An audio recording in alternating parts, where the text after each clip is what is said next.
She only wanted to rinse off the sweat of a long day, but a broken lock, a wrong turn, and a hallway filled with powerful strangers led her straight into the center of the most elite gathering in New York. Standing breathless in nothing but a hotel towel, Elena Moore had no idea that in the next 10 minutes her entire life would be rewritten.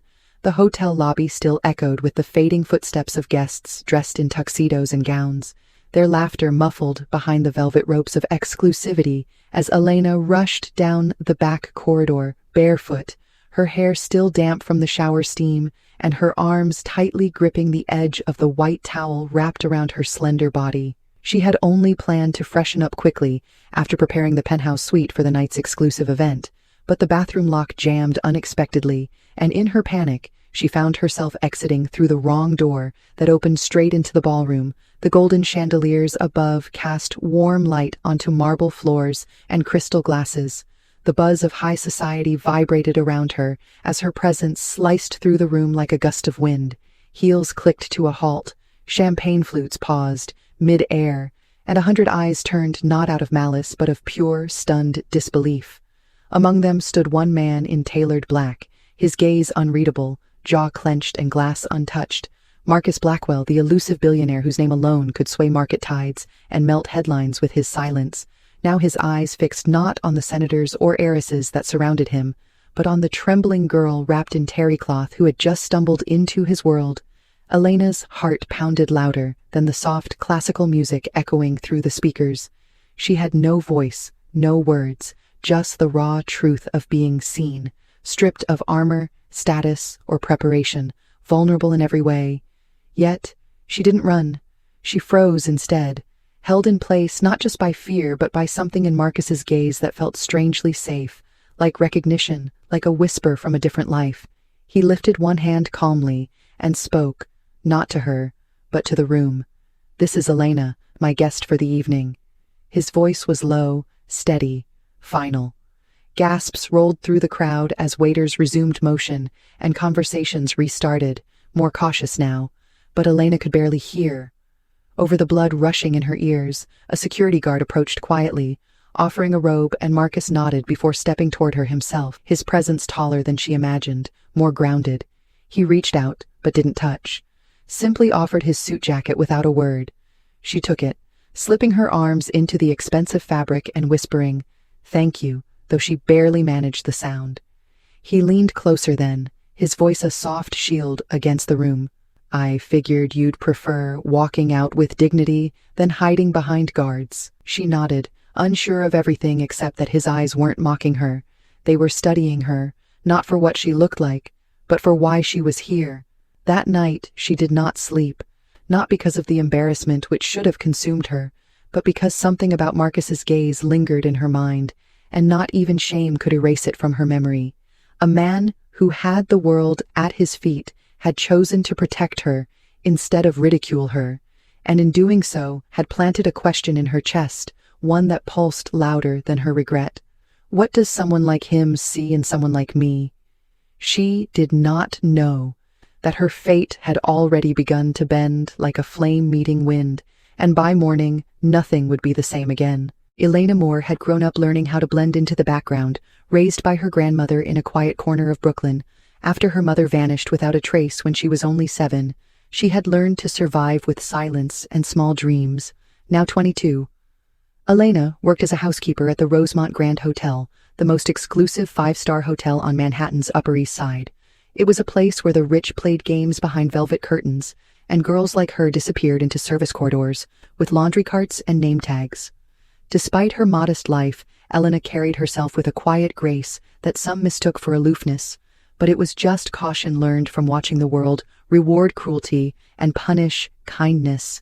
Her days were long, spent changing linens, folding towels with perfect creases, and scrubbing marble floors that would never belong to her. Her nights were lonelier, often curled beside her father's hospital bed, whispering stories to him as if her voice alone could delay the cancer tightening around his lungs. The doctors had given him 6 months, but she fought every day to buy him more time with overtime shifts and borrowed hope. The Rosemont was her only lifeline, and she clung to it like a shipwrecked soul clutching driftwood. The hotel staff knew her as the girl who never complained, who worked double shifts without hesitation, who never missed a single checklist. And yet, no one really knew Elena, not even herself. Beneath the crisp uniform and tied-back hair lived a girl who used to dream of being a dancer, of painting on rooftops and kissing someone just because it felt right. But those pieces of her had been locked away, sacrificed in exchange for hospital bills and reality. On the other side of the world she served, Marcus Blackwell was born into gold and shadow, the son of real estate magnate Calvin Blackwell and fashion icon Celeste Marin. Marcus had known wealth before he understood what it meant. His childhood was filled with airports and security teams, piano tutors and photo ops. He was expected to inherit the world, and he did, but never on his own terms.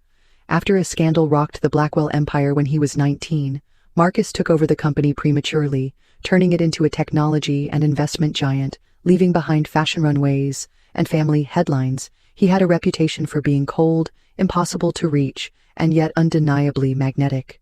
Women chased him, not for love, but for legacy, for power, for the fantasy of touching something untouchable. But Marcus kept his walls high and his circle narrow. Only a few close associates and his loyal assistant Vivian knew what kept him awake at night. No one knew that behind the glass tower he ruled from was a man still haunted by the final words of his mother.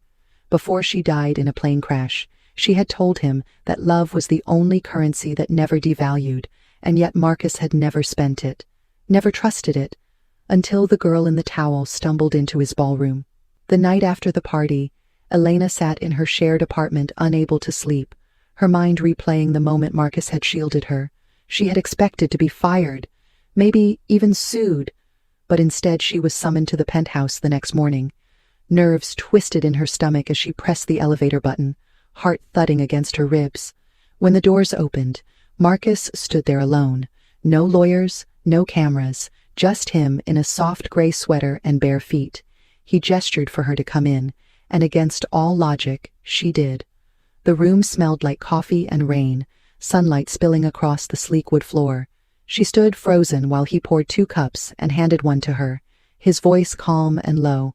"I made it clear you were my guest last night, but people will talk unless we give them something to talk about."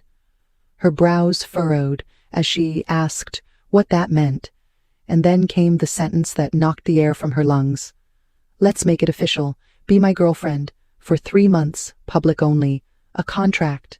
Elena choked on her sip, thinking it was a joke. But Marcus laid out the terms without flinching. 3 months, public appearances, 1 shared narrative, and in return, he would cover her father's full treatment and make a private donation to any charity of her choice. He watched her wrestle with pride and desperation, his voice softer now. "I know it sounds insane, but last night you saved me more than you know."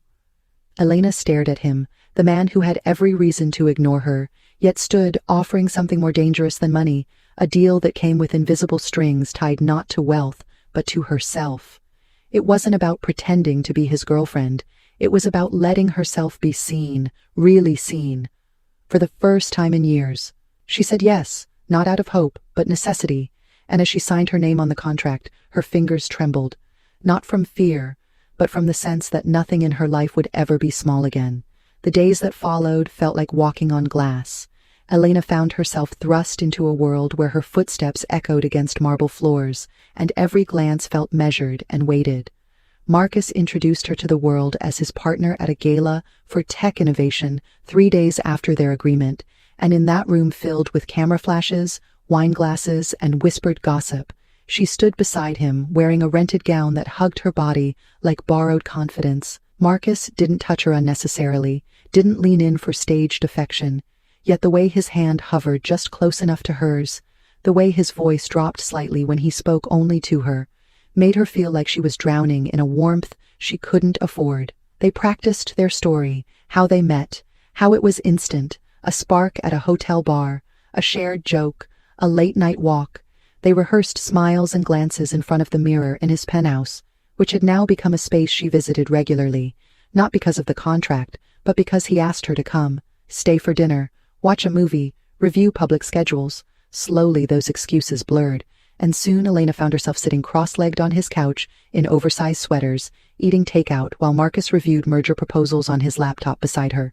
Yet, in private, things were even more dangerous. He never pushed, never crossed boundaries, but the tension built like static.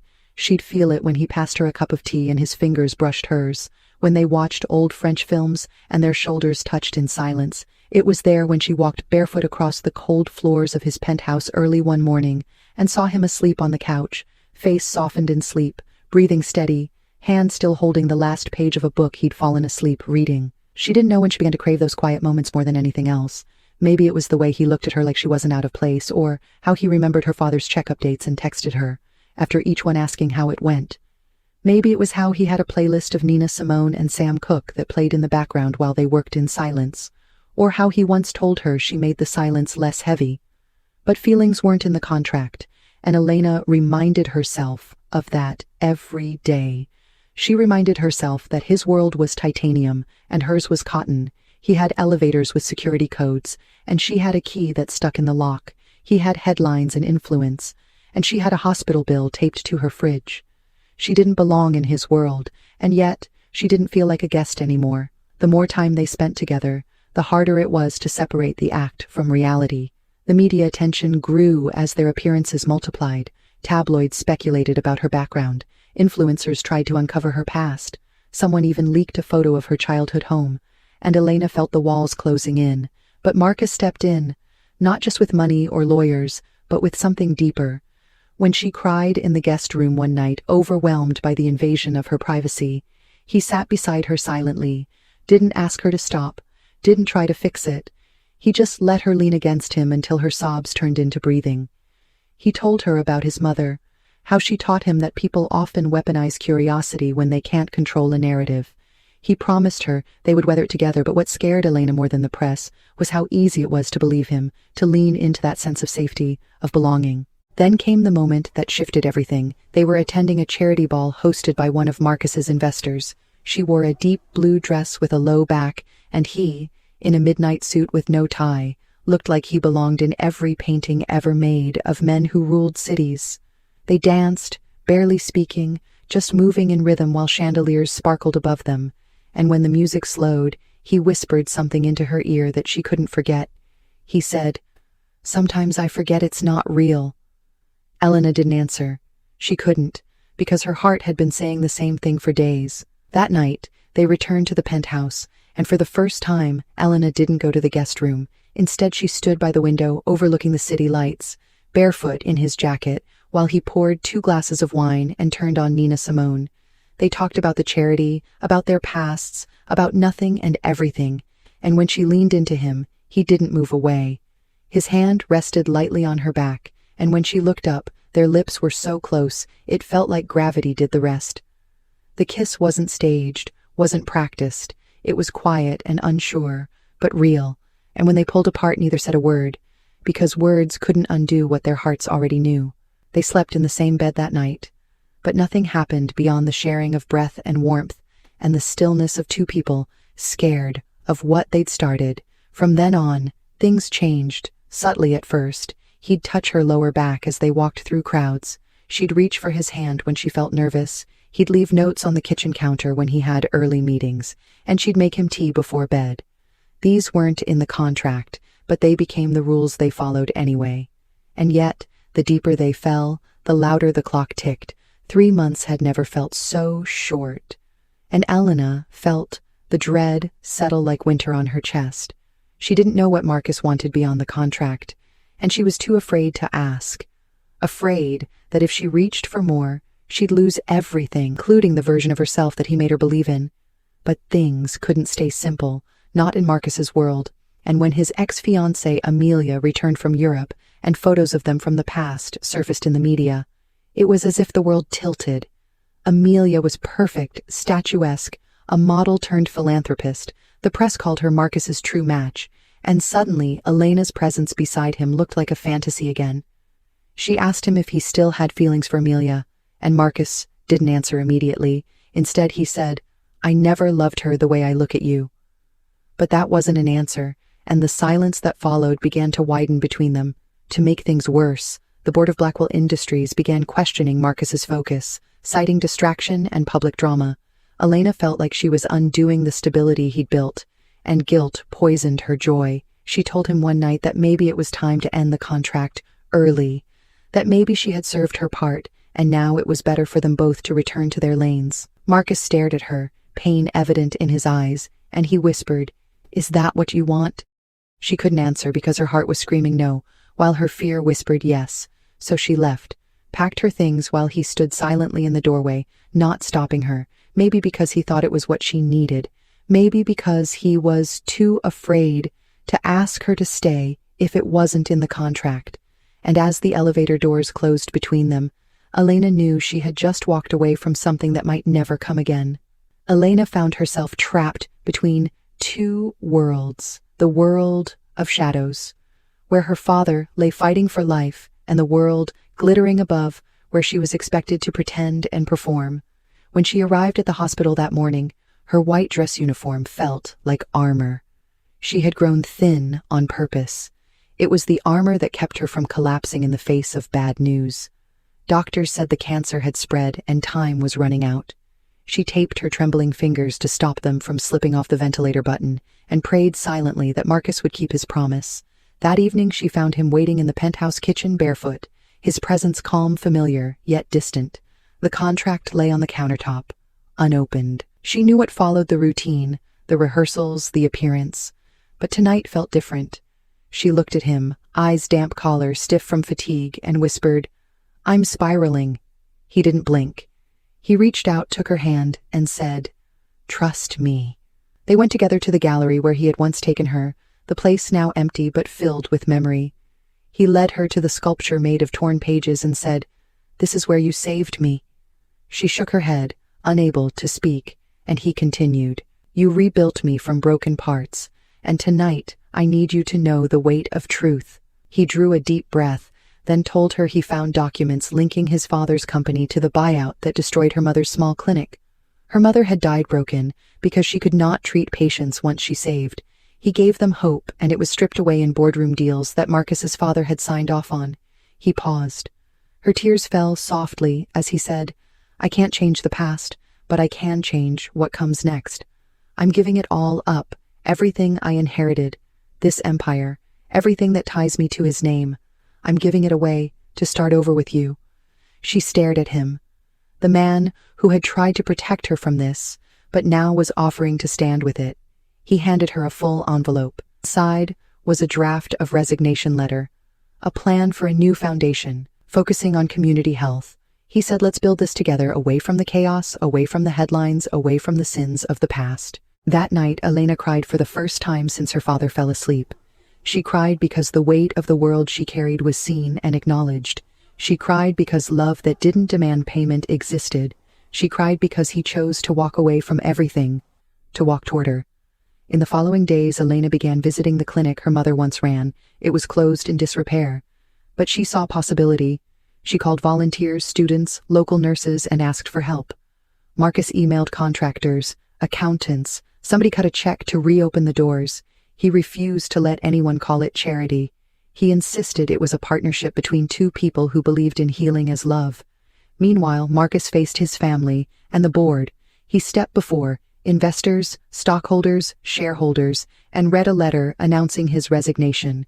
He spoke with quiet conviction, saying that legacy wasn't just a name, it was responsibility, and responsibility starts by holding yourself to your values. He watched as reporters scribbled notes, as his assistants blinked in disbelief, as his father's portrait in the boardroom framed his head like a halo or a target. They left him without applause or shame, just the sound of contracts dissolving and chairs scraping. Elena stood beside him in that room, her hand on his back. They left together out the glass doors into the night, and she didn't have to wear a dress or be anyone but herself. There, he kissed her softly and she whispered, "We're doing it." They kissed with no stage, no contract, no witnesses, just two people building something more fragile, more real than any empire. When they reopened the clinic 4 months later, it was small but bright. Clean walls, newly painted waiting rooms filled with sun and scattered toys. Volunteers and nurses smiled through tears. Patients lined up, grateful for care. They prayed for a miracle. And Elena said, "This is it." She looked at Marcus by her side, and he squeezed her hand. and they started the first treatment, never mentioning billion-dollar deals, never showing what was lost, only showing what was not. During the ribbon-cutting ceremony, a small framed photo hung in the lobby. Elena in a towel-cropped head, just a detail Marcus asked for it. She said yes because it's how it all started. The photo wasn't flashy, but it held the collision of two worlds, a girl stripped, naked, of armor, and a man stripped, naked, of legacy, now standing together in purpose.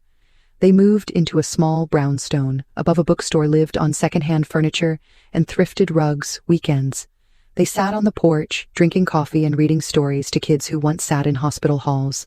They kept contracts in drawer and love in full view. One evening, Elena found a letter in an envelope slid under their door. It was from Marcus's father, the big man who had lost an empire. He wrote about regrets, about love and pride.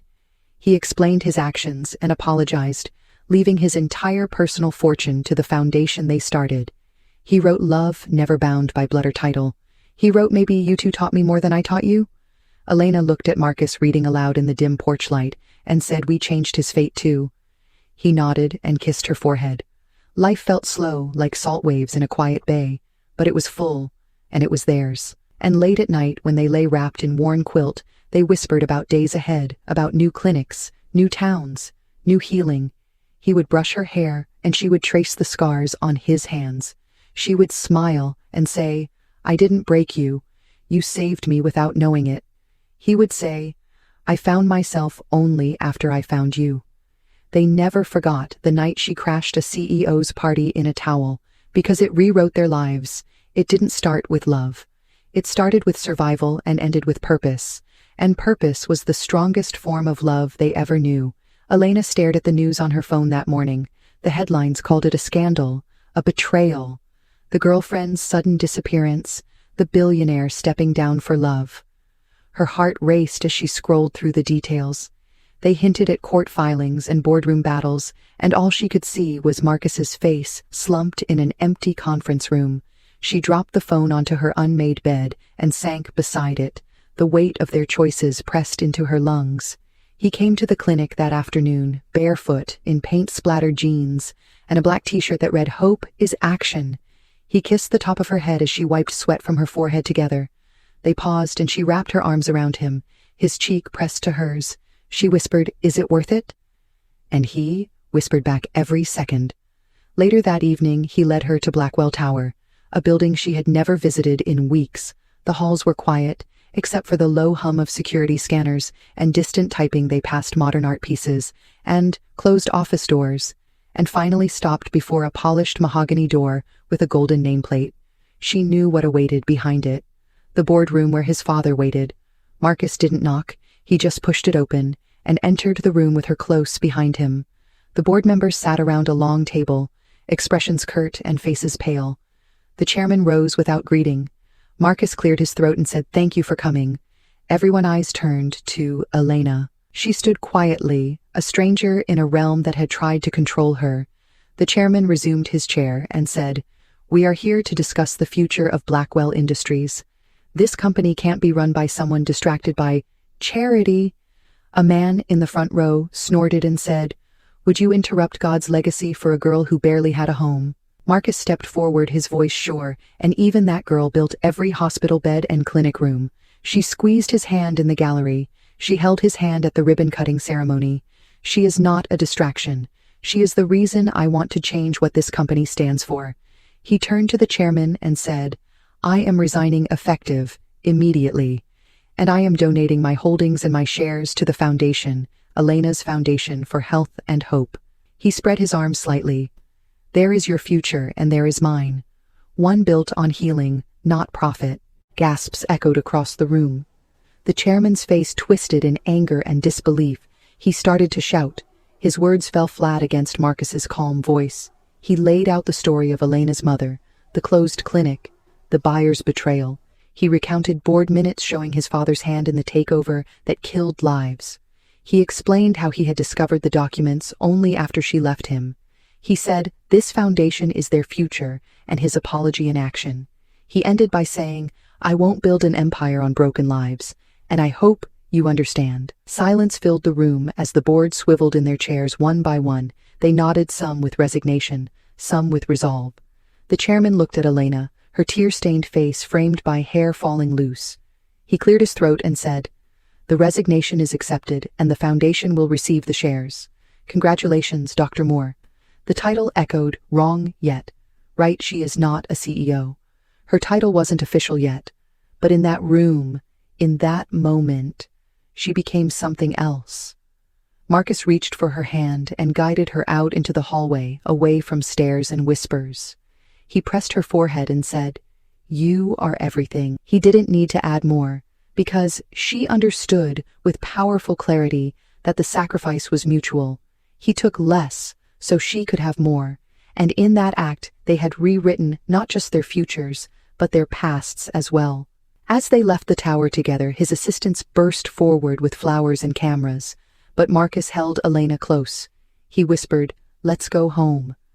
The word sounded like a kingdom, not a building. She nodded and they walked out into the dusk. Hand in hand, a man giving up a legacy to build one together, with the woman who stepped in with a towel. They returned to their small clinic, and clinic lights glowed softly through tinted windows inside. Patients waited, and doctors shook their heads at miracles already happening. Elena and Marcus walked through smiling faces, warm hellos and hopeful eyes. She squeezed his hand, and he squeezed hers. Returned together, they had crossed a line between two worlds and found a path that belonged to both. That night, they stood on the clinic roof beneath a sky smeared with stars. He took her face in his hands and whispered, "I'd do it again in a heartbeat." She leaned in and whispered, "Me too, even though we started with a towel and a contract.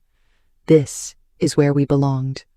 The first morning after the boardroom battle, they woke under soft sunlight, filtered through gauzy curtains, and their room smelled of fresh sheets and faint coffee steam. Their hands found each other naturally, and in that touch they discovered something neither contract nor scandal had ever held.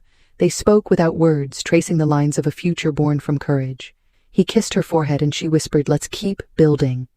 His half-smile said everything she needed to know. They returned to the clinic not as CEO and housekeeper, but as partners. Hope grew, between walls painted white and corridors filled with hushed gratitude. They reviewed patient charts, debated rising costs, planned community outreach programs, and every time her fingers brushed his, she felt the realness of his presence, and she saw in his eyes no businessman, but a man willing to unravel his legacy for love. One afternoon he took her to a small ceremony that he had arranged at her father's hospital bedside. The cancer had progressed, and he wore a crisp suit, replaced his tie with a loose knot, and she leaned over his bed, gently holding his hand. He looked at Marcus as if trying to puzzle forgiveness from hatred, and Marcus nodded and smiled, not rich with money, but with sorrow and sincerity. He told him, "I take responsibility for everything, and I'm sorry." Tears welled in Elena's father's eyes as he whispered thank you and squeezed Marcus's hand. And Elena realized healing was not just medicine. It was truth. That night, Elena held her father's hospital room chair until morning. Slowly, his strength returned, step by patient step, and during that time, Marcus sat beside her, guiding her through paperwork, partnerships, grants. And slowly, Elena understood that his sacrifice was never about money. It was about mending broken lives, including hers. The days bled into weeks, and the foundation launched its first mobile health van, seen parked outside shelters, homeless communities, and rural farms, their names shone on the side. Alna dressed in scrubs and a lanyard, Marcus in his signature gray suit, now more grandfather than tycoon. They high-fived volunteers, gave speeches, and handed out free checkups, and the buzz was more about hearts than profit. One evening, as orange dusk painted their small brownstone porch, they played soft jazz records through a battered speaker. She leaned into him and whispered, "I used to think fear rules this world, but this right here." He looked at her and said, "Love writes new rules." And when she pressed her cheek to his chest, she believed it. Then twist arrived like a letter slipped under their door. It was from Amelia, his ex-fiancée. She wrote, "I heard what you did, and I'm not angry. I only want you to know it reminded me that love is never a performance." Elena read his father's letter again and again. It spoke of regret, pride forgiven, and a shared future, but it also reminded her that forgiveness was a choice, not a gift. She looked at him and said, "I'm scared someone else's regret built this foundation, and I don't want to live in someone's apology." He took her hands and whispered, "This is ours." One weekend, they traveled to her old neighborhood to host a fundraiser cookout for her childhood school. She wore a simple cotton dress, and he rolled up his sleeves and held a grill spatula, teaching kids how to flip burgers. She introduced him as Marcus, and he introduced her as Elena, co-founders of a dream fueled by both their souls. She saw the way he listened when she told stories about grandma bedtime tales, and saw the way the children laughed when she helped them build paper houses. She understood that they were writing new pages, not erasing old chapters. But nothing prepared her for when he bent on one knee in front of those children, pulled out a simple silver ring, and asked, "Will you marry me?" She froze, and tears pooled her voice caught, and she nodded. They kissed under orange fairy lights, and the applause came from neighborhood kids, staff volunteers, and patients. She clutched his hands and whispered yes, and the world seemed to lean closer, as if to witness something true. That night their small brownstone overflowed with laughter, music, soft voices, families, and stories. The media did not cover what happened there, but that didn't matter. Love does not need headlines when it is already home. In the quiet hours, they returned to their porch, and he handed her a letter. It was from his father, written just before his death. The words spoke of forgiveness, understanding, pride passed down, and hope for their journey. He closed with, "Your love healed more than a body, it healed a legacy." Elena traced the script and whispered thank you to a man she barely knew, but who had become her father as well. She looked at Marcus and said, "We healed together." He kissed her and replied, "Yes." And in that moment, their love became more than a romance. It became a testament that two broken families could build one full of healing and heart. They stood together in the morning light on their porch, the air still carrying the scent of summer blooms and the quiet hum of a world waking up. Their brownstone was small, but filled with warmth from the day before. The laughter from friends and neighbors still echoed in each corner. In their hands, they held a soft ribbon cut from the clinic's grand opening just hours ago, a ribbon that felt bigger than fabric. It symbolized hope, a promise made real when strangers and skeptics gathered to support a dream born of pain and love. Elena leaned against Marcus, her head resting on his shoulder, as she recalled how far they had come from that night, when a towel and a wrong turn placed her in front of him. They had walked through courtrooms and hospital corridors, through memories of loss and burden. They had watched as scandal and legacy threatened to define them. But love had rewritten their story, a love that chose healing over power and partnership, over position. She reached for his hand and felt the familiar strength that had held her steady through every test. She whispered, "Thank you, not for the ribbon, not for the clinic, but for believing in us, when our past screamed." Otherwise, he squeezed her hand and said it was her grace, her courage to stay real, that had shown him what mattered more than a name. He said love mattered enough to give up everything to start over. Not because it was easy, but because it was true. They closed their eyes as morning birdsong drifted around them, remembering Elena's father's recovery, and how he'd sat at his bedside in the hospital, opening his eyes to see her and Marcus by his side. His smile had said it all. Hope had returned to him, his home, his daughter's new life, reminding them both that healing was the most powerful legacy. Later, they walked through the newly finished clinic, its halls bright, the walls adorned with artwork from local children, butterflies, trees, suns, stars, reminders of light and resilience.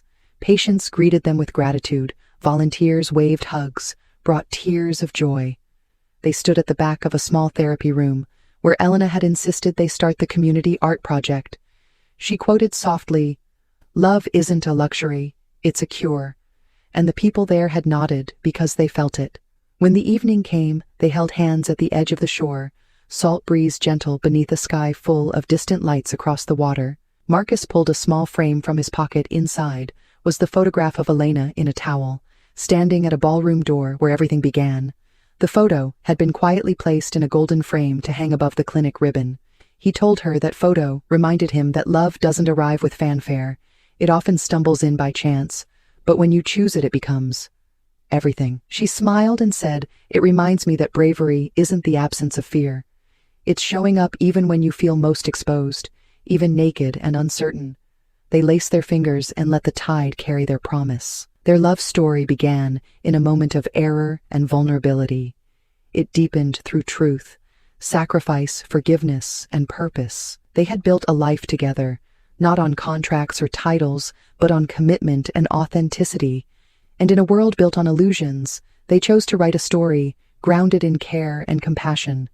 They walked back inside into the home they had chosen over mansions and boardrooms, and each night they moved through life step by step, writing new pages side by side, and in the end their greatest legacy would not be a name in lights but lives, saved hearts, warmed hope, restored, and the truth that the greatest power anyone can hold is the courage to love without boundaries or fear or doubt.